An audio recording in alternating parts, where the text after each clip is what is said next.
Today's hearing is to conduct oversight of the Securities and Exchange Commission. Based on recent actions taken by Chair Gensler and the majority, it's easy to forget the Securities and Exchange Commission is independent, led by a bipartisan commission. It's not solely run by the chair or a single agency head. That's why it's so critical for Congress and the American people to hear the diverse viewpoints of the full commission, which is why we have the full commission here today. Today, all 5 commissioners are testifying before our committee for the first time since 2019. A lot has changed since then in our markets, the broader economy, and at the SEC itself. Unfortunately, not for the better. Under Chair Gensler, the SEC has become a rogue agency. It routinely exploits its authority to the detriment of our capital markets, innovation, and the American people. Chair Gensler recently said, quote, "We at the SEC live within the laws as Congress passes them," close quote. Unfortunately, nothing could be further from the truth.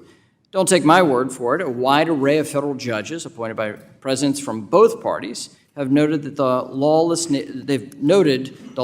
nature of Chair Gensler's tenure by overturning rulemakings and enforcement actions. And enforcement actions after enforcement actions, it's overturned.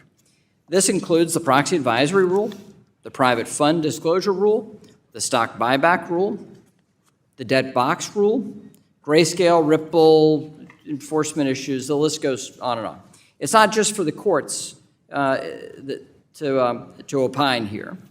And it's not just the courts who've taken issue with Chair Gensler's reckless agenda. More than 250 members of Congress from both parties have signed letters, dozens of letters, in fact, opposing actions taken by the SEC.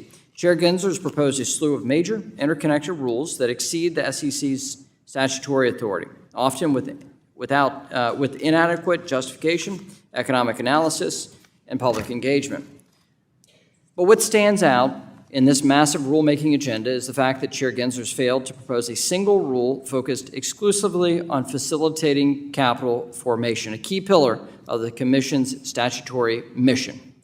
This is in stark contrast to our committee. We've passed more than 20 bipartisan bills through the House of Representatives to strengthen public markets, help small businesses access capital, increase opportunities for all investors.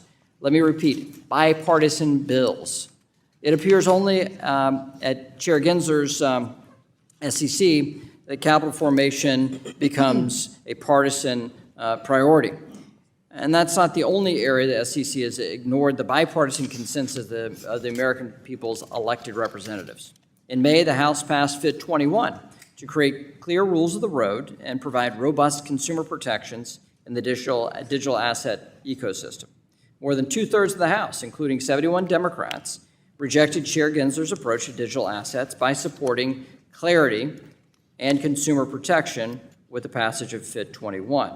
Yet, true to form, Chair Gensler has doubled down on regulation by enforcement.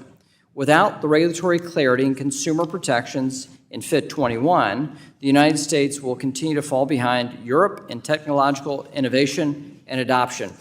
This is unheard of in modern history, that the United States would fall behind Europe in the deployment of innovative technology.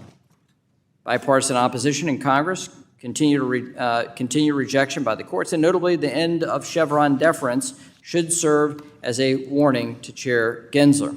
Whether it's digital assets or climate policy, the SEC cannot unilaterally expand its authority. With a record like that, it's clear Chair Gensler's legacy will be defined by turning the once proud institution of the SEC into a rogue agency.